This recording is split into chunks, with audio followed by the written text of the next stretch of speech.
Ipinagdiriwang po ng programang Ang Dating Daan ang ika-36 na anibersaryo nito. Magbalik tanaw po tayo sa nakaraan kung paano nagsimula ang itinuturing na the longest running religious TV and radio program sa Pilipinas. Narito po ang atong na balita ni Mon Hocson.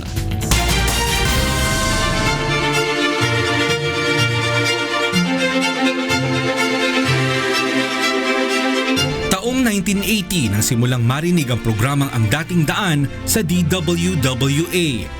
30 minuto lamang na umere ang programa sa naturang istasyon. Dahil sa mga sulat at tawag na natanggap, ay nag-extend ng airtime ang programa. Matapos ang isang buwan, napabilang si Brother Eli Soriano sa programa ni Don Manolo Favis na Genius Family. Isang programa na binubuo ng iba't ibang mga sekta ng relihiyon na nag-uusap sa mga isyu ng pananampalataya. Taong 1983 nang magpasimulang maisa telebisyon ang programa sa pamamagitan ng pasilidad ng IBC-13. Ang Dating Daan program ay nagpasimula na pinapatakbo ng tatatlong tao.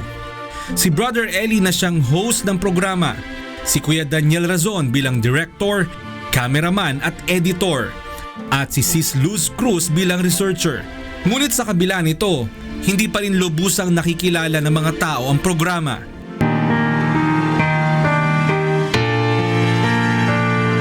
Daan mo saan? Dating daan ha? Aha. Anong klaseng daan?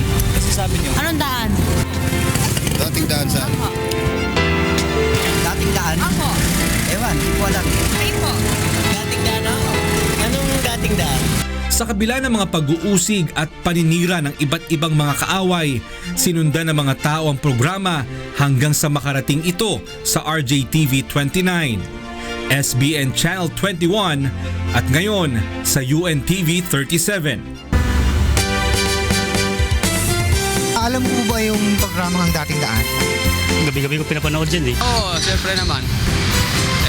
Gabi-gabi kami kong nanonood eh. Actually, nainganyo ako sa mga sinasabi niya tungkol sa salita ng Diyos. Yes. Actually, pinanonood ko yan. No? Yung kay Brother Eli naman, actually, almost every night nanonood ako niya no? After the office hour because kasi yung mga expose niya talaga naman just according to the Bible. Maraming gustong humadlang sa pangangaral ng salita ng Diyos. Subalit hindi ito napigilan at sa ngayon, maririnig na sa 6 na kontinente sa buong mundo ang programang Ang Dating Daan. 24 hours a day, 7 days a week sa pamamagitan ng satellite at internet.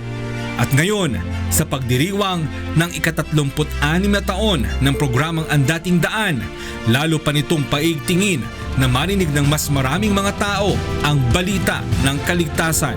Mon Hocson, UNTV News and Rescue, Philippines.